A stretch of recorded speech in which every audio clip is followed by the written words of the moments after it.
कत्रो पुल हो त्यो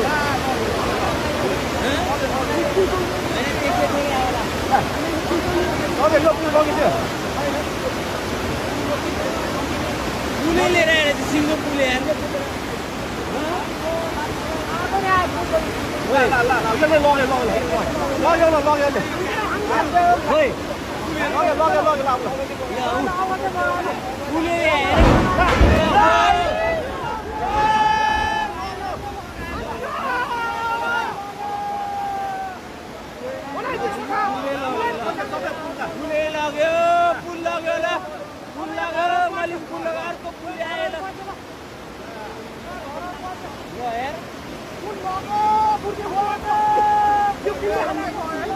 दुईटा पुल आयो एउटाले बङ्गाइदियो एउटाले लग्यो पुल लग्यो अब कति